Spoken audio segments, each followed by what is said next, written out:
Hey y'all, this is Grant over at Alpharetta Outfitters. Just checking in, wanting to tie a quick Hellger with you. Something I've been fishing pretty heavily for shoal bass of recent. Something super heavy to get me down really quick in those kind of battling cross seams that you'll find that shoal bass love to kind of hang around. So super cool fly, very minimalistic in its actual material list. So not super expensive, which is like kind of the idea with this bad boy. But let's get into it. So a couple of the materials that I'll use that we'll go over first are the body material is going to be our Cohen's Carp dub. This is Northern Lights black. Definitely a lot of synthetics in there. For our legs, we're going to use Life Flex. Now, you can use Span Flex, you can use whatever you want. I just like Life Flex. It tends to be a little more durable. So if it does break, it's built out of multiple fibers, so it's a little more resistant. And the last piece of material is our thin skin. This is just mottled, what is this, mottled olive. Just one of my favorite kind of go-tos for the actual casing of, or the back of our Hellger-Mite. Our platform build out, it's a couple Shanks and a jig hook. The Shanks we're using are the Fish School Next Gen Shanks. I'm going to use a 10 mil for our rear section, 2 rear sections, and then the third articulation point is going to be our 15 mil. And then I like using, this is something I learned from Schulte and them, but I like using Shanks to connect to actual articulation points, to main hooks. It just makes it a little more durable. And then the hook and bead that we're going to be using, just the Umpqua 506H size 4, if I'm not mistaken. Super stout hook, something that can kind of take a beating and really can carry the weight that we're using. So this is the Spawn Super Tungsten slotted 1/4 ounce, so a lot of weight just to get us down through those battling cross currents. So to get started, we're going to pop in one of our 10 mil Shanks. Again, we have a 3 shank kind of articulation build out. The rear 2 are our 10 mil Shanks. So I want to put this 10 mil shank, just pop it right in my vise, make sure she's in there nice and tight. The thread that I'm using today, just a good old 140, keeping it simple, keeping it, durable. We are going to be doing a lot of dubbing loops, so I want to have something that can withstand that. So I'll start with a little bit of a thread base and progress my thread to the back side of my shank. Then the first material that I'm going to be tying in is our thin skin. I like tying it in first. It really helps keep those legs splayed apart. So kind of adds a little bit of support to those legs so they can't fall and foul on each other. So a little strip, maybe 1/4 inch if that. And I'm going to tie this in just the tip. I don't want to tie in an excessive amount. And when I tie that in, I'm doing 2 loose wraps just to keep it centered on the shank of my hook. And if I need to adjust it, I can adjust it. I'll do those wraps and kind of progress my thread further back. Second piece of material I'm tossing in are my legs. So I'm going to grab my legs, if I can grab them. And then I'll usually just cut 1 pair of legs per shank, because I'll cut this in half just to get a little bit more out of it. And when I tie this in, I want to kind of have this material. So when I say have material, I'm thinking about literally when I fold it over in half, it'll allow itself to kind of be split and have 2 separate kind of points of origin. So I'm making sure that I'm tying this on the sides of my shanks, just 2 loose wraps. I'm going to grab my tag end, I'm going to pull it over to the opposite shank, and I'm going to do 2 to 3 loose wraps. So what that'll look like is those legs kind of independently splayed open, so they're not going to foul on one another. The last thing that I'm doing on this rear section of my shank is I'm going to create a little dubbing loop. So however you want to create your dubbing loop, get that situated. I'm a big fan of the Stanfo little twister. So I'll seat that in. I'll grab some wax. Just any all-purpose wax works. Just something to help bite down all this dubbing. Just touch it. Don't need to put too much. And then, again, we're using the Cohen Carp dub. I don't need a lot. I maybe want a ½ an inch of this. And with dubbing, as with all dubbing, less is more. And I want to create a natural taper to this with my dubbing loop. So I want to start kind of thin and then progressively get a little bit wider of a shoulder as I move up these shanks. So again, about a ½ inch or so. And then I keep my finger just on my dubbing loop until it really catches itself so it doesn't come undone. I'm not losing material. And then just allow that to kind of cord up a bit on itself. If you see any trapped, you know, semi-seal or rubber legs within this, you can brush that out. I don't want to brush it out too much because, again, I want this to provide a little bit of a bulk. So I'm kind of just preening all that back, happy with it. And I'm going to start progressing that dubbing loop forward. And I don't have that much space to cover, which is kind of nice. So it should only be, you know, 3, maybe 4 wraps. And if you did it right, it'll sit right behind your eye of your shank. And for trapping dubbing loops, I just pull that thread over, and I'll do 2 wraps, and I'll pull that dubbing loop main piece of thread, and I'll do 2 wraps on top of it. Just to make sure it's really seated, it's not going to go anywhere, and I can trim that out. Again, I can kind of see I have a lot of this longer semi-seal. So what I'll do at this point is I'll kind of just lightly brush out some stuff that looks like it's trapped. I don't want to go too heavy on the brushing because, again, I want this length. So I'm just going to lift up, and I want a natural taper to this. So I'm going to lift up, and I'm going to trim all that excess length that I don't need, keeping that taper pretty true and narrow on that back end, my rearmost shank. Kind of just cleaning stuff up. So happy with the dubbing loop. I'm going to pull my thin skin over my dubbing loop. And you can kind of see I'll just transfer my hands and I'll allow that to kind of hold in place. Just doing 2 loose wraps, kind of situate it and keep it in place. And I like to tuck my legs in those wraps. It allows me to kind of hide my material, allows it to stay a little more durable too. So I'll be able to put my legs in right where that initial tie down point is with that thin skin. And again, I want to concentrate on keeping these legs on the sides of my shanks. So I'll do 2 loose wraps. I'm going to pull that tag end over and do, again, 3 more loose wraps. Make sure I'm happy with that placement. And then, again, I want to create a little bit of a taper, so I don't need as much of this leg as I have. So I'm just going to trim out what I don't need.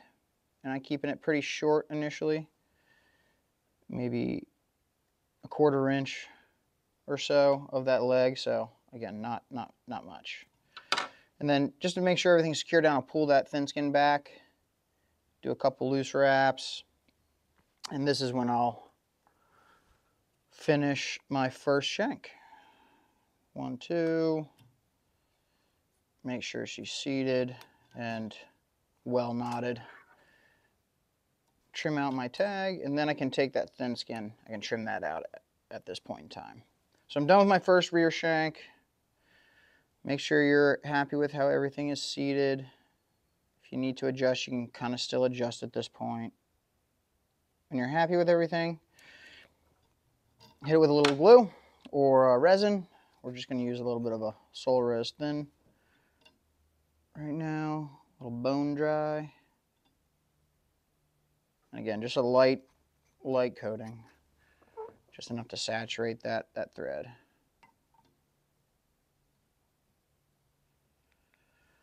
All right, so I'll grab my second shank. So I'll grab another 10 mil shank.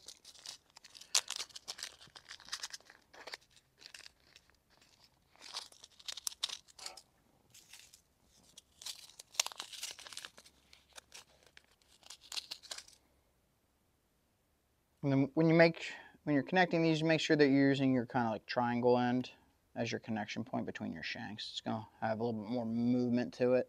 That's a cool thing with these new next-gen shanks. All right, make sure she's in there. You don't need to over grip it. And we're going to do the same thing. The only difference is we're going to put a tuft of material down on the top and the bottom at the rearmost point of our shank, just to kind of cover our connection point. So I'm going to take that, again, that Cohen's Carp dub, grab a thin amount of material, and I'm just kind of making sure that my tips are somewhat aligned. And again, I don't need a lot. I'm going to fold that in half on itself, so kind of doubled it down. Progress my thread to the rearmost point of my shank. Give it a couple loose wraps, and I can trim out all that excess. And try to trim it close. I don't want to have a big step down that I have to deal with. So I'll do that on the top and then the bottom. Same process, a little pinch, a little bit more.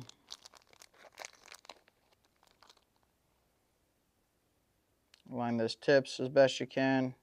Kind of just fold everything over on itself. And then again, kind of just making sure that it is staying fixed on the bottom side of my shank, so it kind of fills that gap.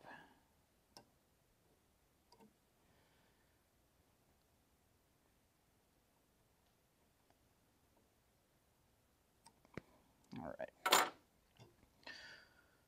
And then I'm just cleaning everything up. Just do a couple cleaning wraps, make sure everything looks nice and kosher. And then I'm going to do the same process again. So I'm taking that thin skin. I use that same piece that I cut earlier, so that thin, maybe 1/8 inch piece. Doing a couple loose wraps just to make sure it's seated on the top of the shank.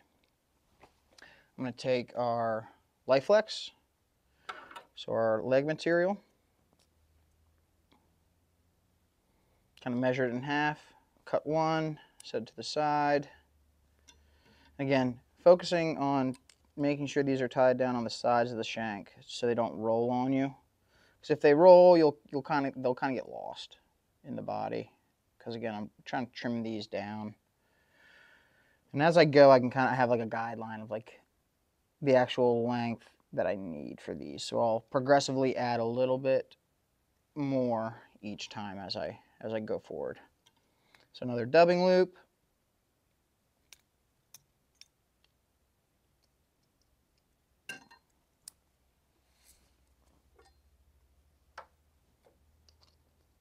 Little wax just to make sure that dubbing bites. We don't lose any material. And I want to do about the same amount as I did on that last dubbing loop. I don't want to get too excessive on my taper just yet. Maybe a little bit more. So again, about a 1/2 inch once it's in that dubbing loop.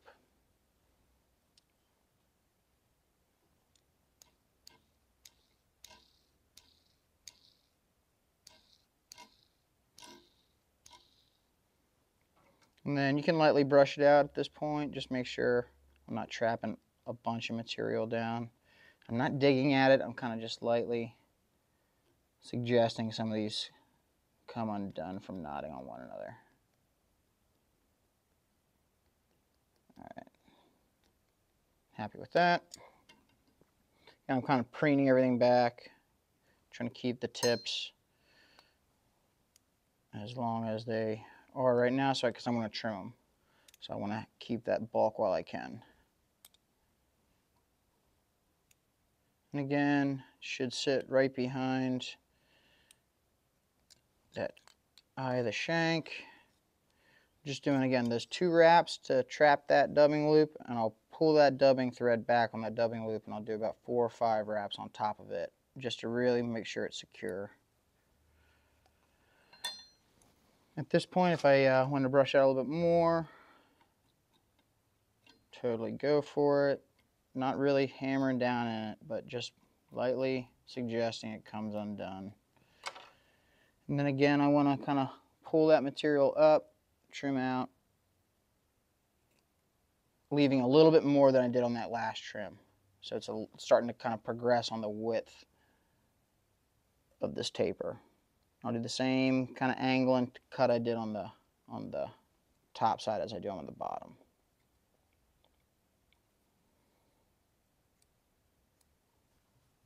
Then when you're happy with it, I will kind of repeat that process. I'll pull my thin skin over, kind of do my 2 loose wraps, just trap my material, make sure she's good and seated.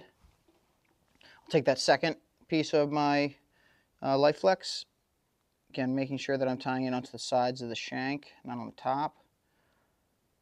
I'll take that excess tag, pull it over to the opposite side of the shank, making sure that I'm happy with how it's seated. And then at this point in time, I can start to see like the angle that like this taper is creating. So I'm just going to continue it. I'll notice that the length of this leg is a little bit longer than your last set. And it'll progress that way the entire time. So the final thing on this shank, I want to pull this back and tie straight on top of that thin skin. I just do that for durability's sake. It tends to be a little bit more bomb proof. Again, whip finish. Might as well throw a couple in there. Again, make sure your whip finishes mean something. And then trim out. And once I've done that, I can come in and trim that thin skin. And I'm starting to see a bit of a taper. So last thing I'll do on this shank, hit it with a little bit of bone dry. Again, not too much. Just need enough to saturate this thread.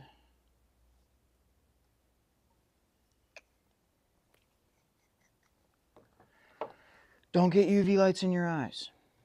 It's not a fun time.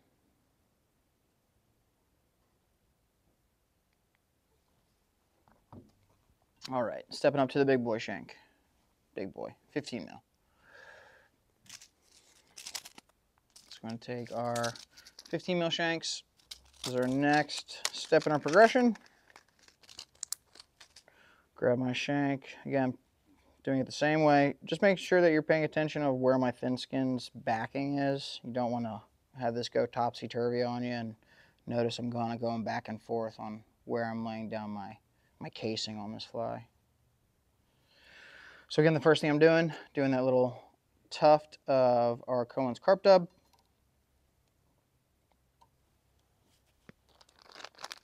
And I'll do it on the top and the bottom.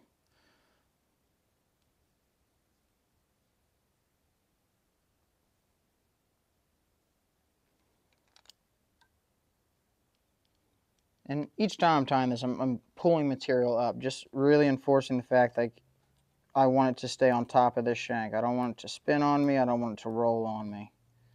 So that'll kind of help it keep its orientation.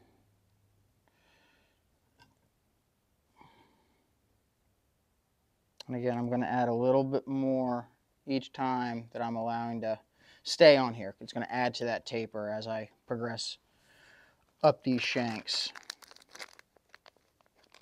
Take that kind of same amount, and don't need that much.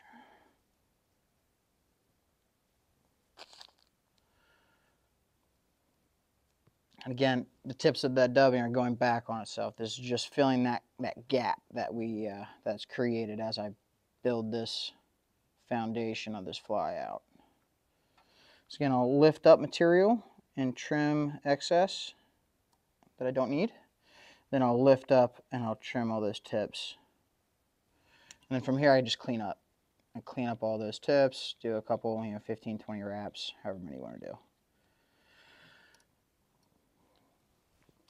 I got the thin skin from our original cut, so we're going to toss that back in. This is going to be probably the last section we can use this piece on. So again, doing those 2 loose wraps, making sure I'm happy with this seating on top of my shank.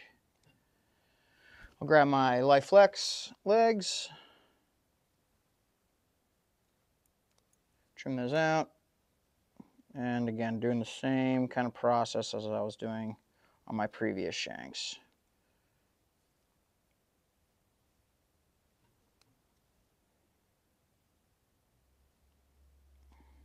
making sure that stays on that side of the shank, not slipping. I'll pull that leg over and do the same on the opposite side. And then just, again, take a second at this point, just make sure everything seats, you know, how you want it to seat. You can always undo what you've done if you just take a second. All right, so happy with those. Trim that out.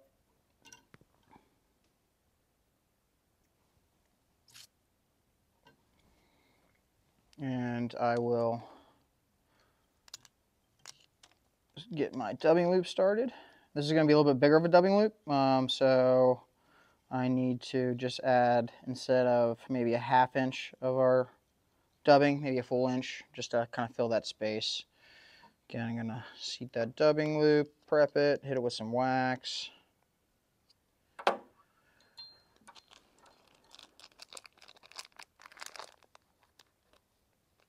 So, yeah, I'm just trying to line up my tips. So instead of a 1/2 inch, we're going a little bit heavier, a little bit bigger, just to add to our taper. Seat that in there. Keep that finger on, give it a couple spins.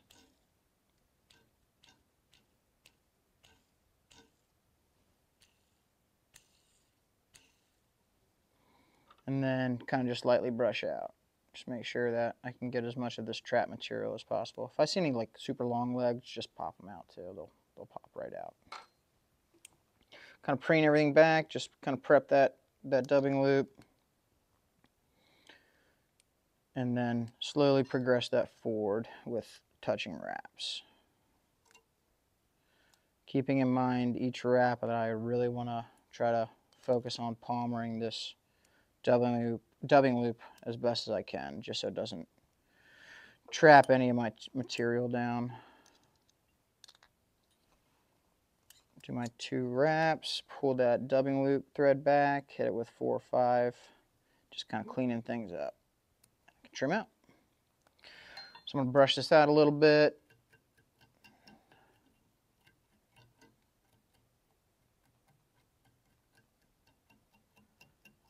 All right. And again, there's a bit of a natural taper kind of starting to form, so I'm just going to continue that.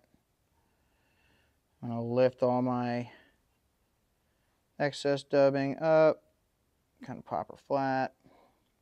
Just adding a little more length each time when I trim. So I'm going really, really short, and then I'm adding or letting a little bit longer lengths stay as I go.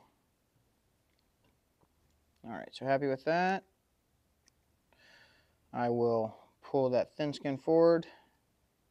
And as I do this, as you note, like as I go up this fly, I'm going to have a little bit more bulk, so I might have to start to separate my dubbing as I pull over my thin skin, just so I'm not, again, trapping any material. So I'll do my 2 loose wraps, make sure it's seated on top.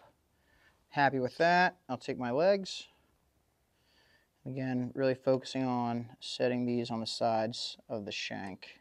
2 or 3 wraps. Then I'll pull that tag end, and I'll do the same thing on the opposite side, making sure those legs are splayed. Then to finish this, I'll pull that thin skin back, do a couple loose wraps on top. Take my whip finish tool and hit it with a couple turns.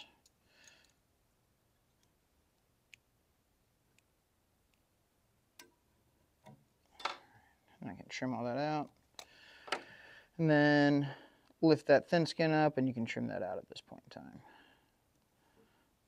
I will kind of look at like the taper that I'm starting to see, and then I'll start to trim my legs.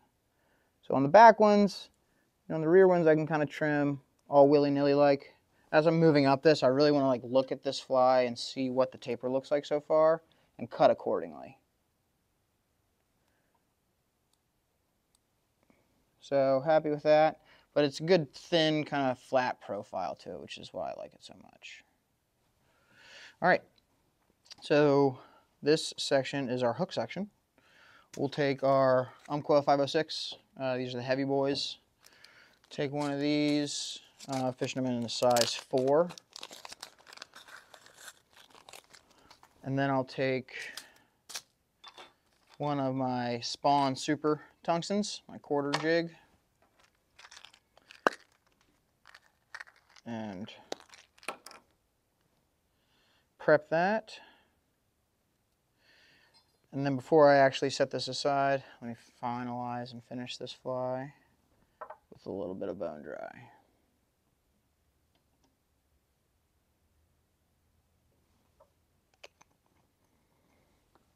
All right.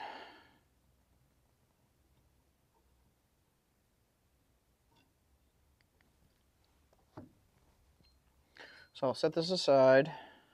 So you can kind of see right now we have a little bit of a taper going on. We have a little bit of a kite shape, which is what we want. So I will place my 506 in the vise. And it gets a little tricky with this one because we're going to be tying inside this gap. So be careful as we're tying. Be sure not to poke yourself. I will take a long 35 mil shank. I just like these for connection points so I can kind of cut them however I want to.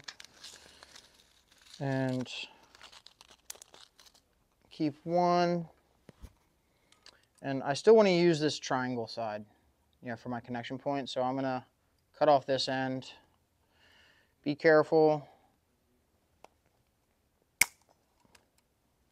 of others around you when you cut shanks.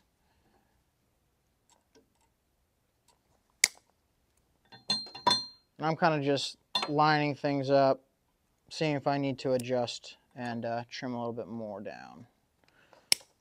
I want this to run a good length of that shank, just so it really doesn't have the opportunity to pop out. So what I do from here is I will splay this shank out, as so. So I really want to have independent tie down points at the bottom and the top of the shank. So, like any slotted, I'll throw a little bit of a thread dam in the front just to kind of keep that bead fixed. So I'll do as many wraps as it needs. But I'm going back and forth on themselves. So I'm trying to create a bit of a dam. I don't want to just have a big old heavy, little thread dam and then a really steep gap. So I want to kind of work on having that a gradual gap. And then from here I'm just lining up that shank, and that's going to be right about my tie down point on my shank. So as I wrap in this gap of the hook, you can kind of see how tight I am to the shank.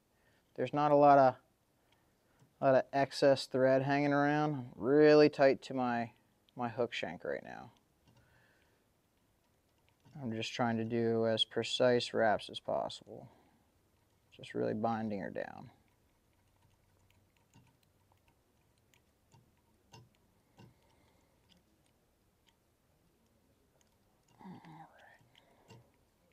So happy with that. I'll just progress that thread, get it kind of out of the way. I'll take a little bit of glue. I just have gel glue right now, which will work. It's not great, but it'll work. Then I'll use my bodkin to kind of distribute that glue around my tie down point.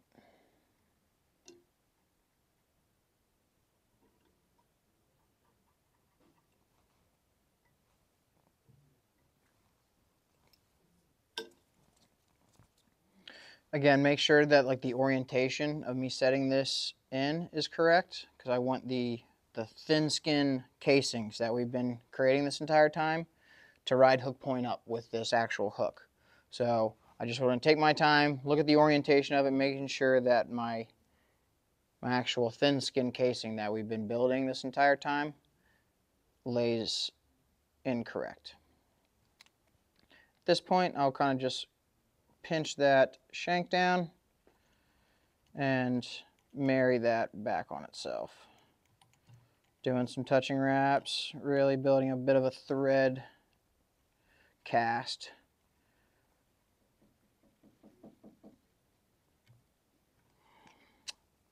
And when you cut shanks, make sure that you dull them, because if not, that happens.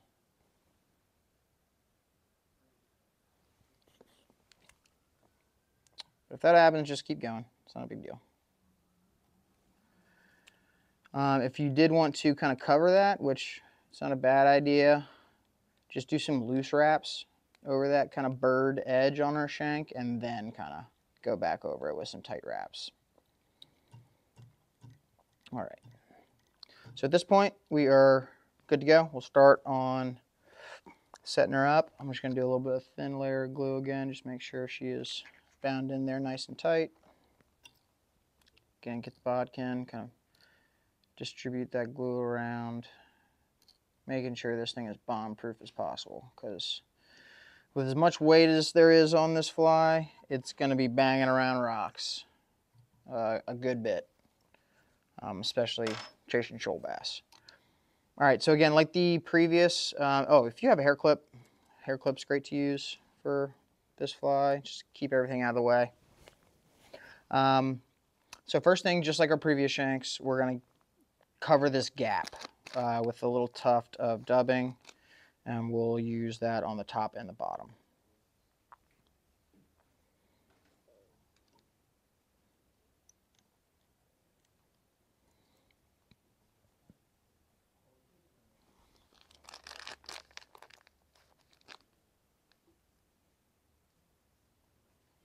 Again, tying items in at an angle, especially when you're tying in this hook gap, it tends to be a little bit easier, so you can kind of finagle your material around a little bit better and kind of position it how you want it to sit. All right, so here I'm just going to trim out the excess that I don't need.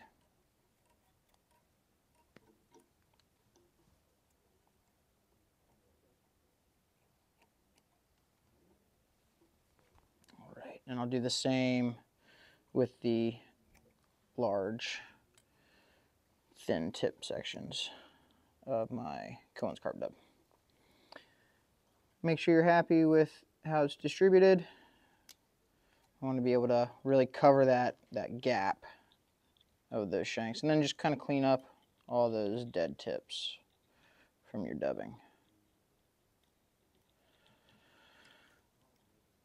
All right, so that is nice and covered to my liking.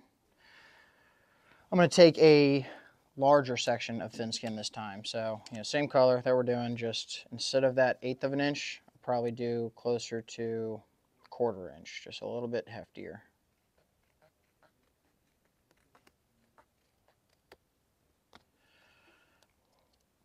And then with this, when I bump up in scale, I kind of want to reduce my tie down point, so I'll trim a little notch into the tip, creating a bit of like a point. So I'm dealing with a lot less material. So to tie in this hook gap, you really want to focus on like tying in everything on an angle. So I'm going to kind of cock this thin skin sideways, and I'm just going to do 2 loose wraps. And what I can do at this point in time is I can either physically push this into place, kind of seat it, and center it, making sure the entire time like I'm not like really committing and like putting a lot of pressure on my thread, because it'll spin everything. So make sure that you're happy with it before you really commit to tying it down and cinching it. But that looks good. Fix this. That looks good.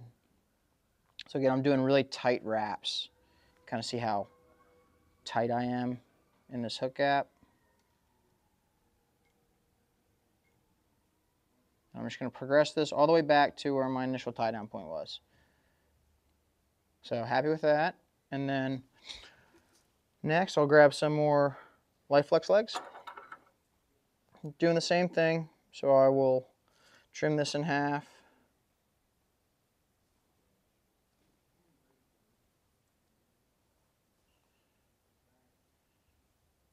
Making sure that I am really tying these down on the sides of my shank. Now I don't like to pull this over in the gap, it adds a little bulk that I don't need. So I'll just flip this upside down, and then I'll tie it in that way. Doing the same thing, just it's a little bit easier for me to make sure I'm not banging my fingers into a hook point. All right. Make sure you're happy with the placement. And then I can, again, kind of look at my taper and keep going with that kind of triangle diamond shape that we're looking for. So we're going to do 2 dubbing loops on this. In between, we're going to have one little casing on one side and one casing on the other. So the first, again, just like normal, like every other dubbing loop we've done so far. Just make sure you don't trap material down.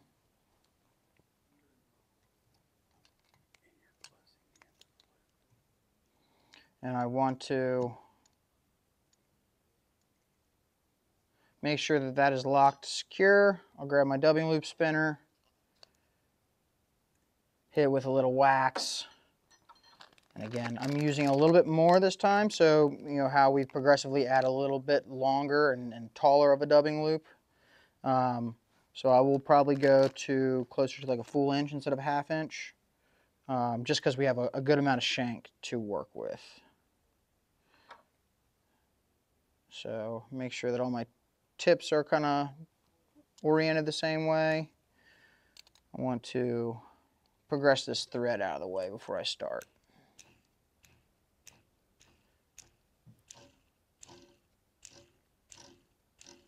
Give it a couple spins. Again, I don't want to lose the bulk of this dubbing loop, but I do want to kind of get some of these strands that may or may not have been trapped in the process of me creating it. So, happy with that. I'll kind of preen all that back. And this is the tricky part, kind of keeping that thin skin out of the way as I progress these dubbing loops.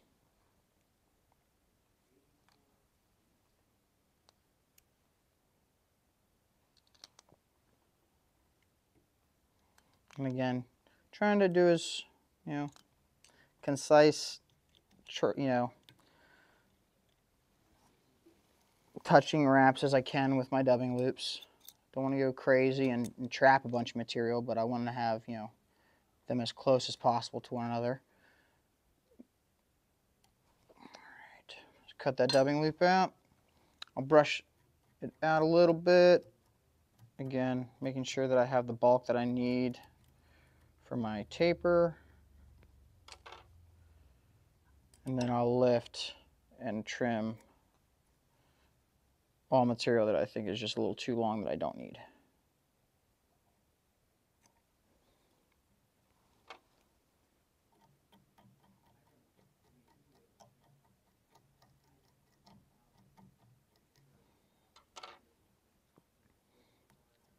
And so I'm kind of sweeping all this dubbing back just to make sure I don't interfere with the taper that I've been creating. Do 2 loose wraps on this thin skin. And then just make sure that it's staying centered.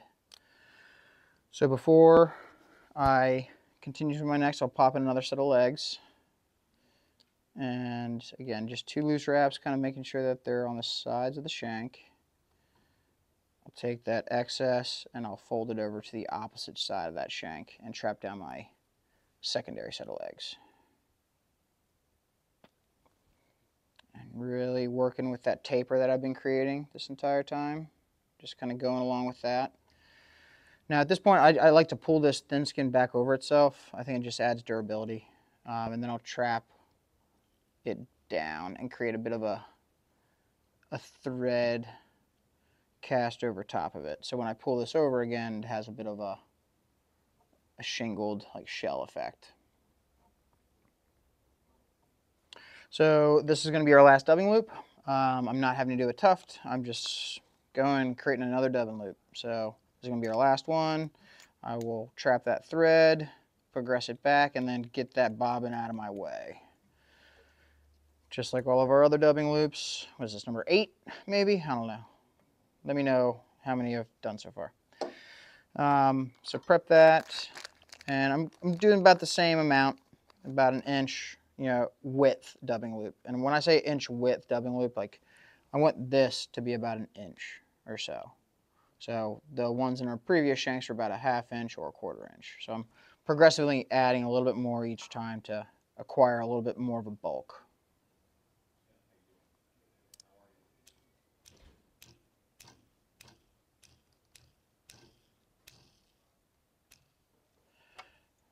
Kind of loosely brush this out. And again, I want to kind of preen all this material back and then start to progress this forward with touching wraps, doing my best not to trap material as I progress forward.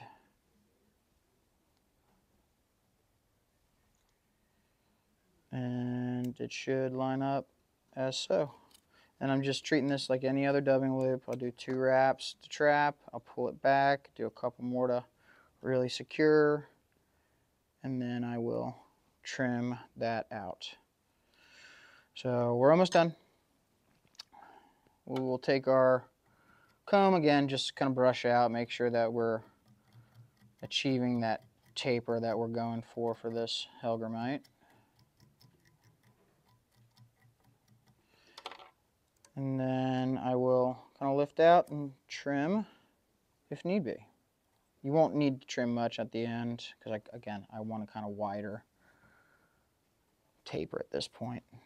I'll pull that thin skin over, transfer hands, do my 2 loose wraps to pinch it. And then from here, I'm tying in 1 more set of legs. And I'll do 1 on each side because I want to kind of leave a little tag end on either side of them. If you look at Hellgy-Boys, they have these front pinchers, so I'm just using those to kind of recreate that.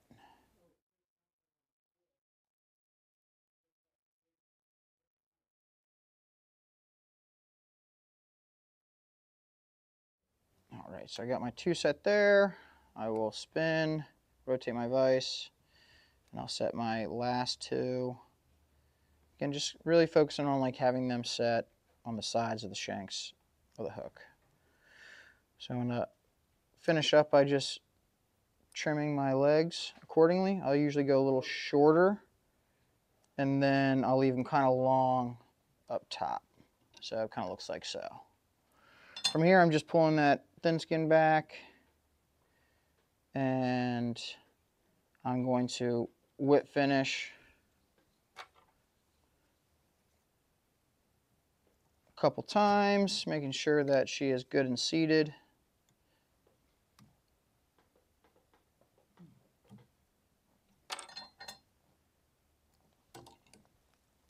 And then I can lift that thin skin up and trim that excess out. Last thing I'll do, hit it with a little spot of bone dry resin. And again, just enough to kind of coat that thread. Take your UV light out, give her a quick shot, and that's the Holy Hellgy-Boy.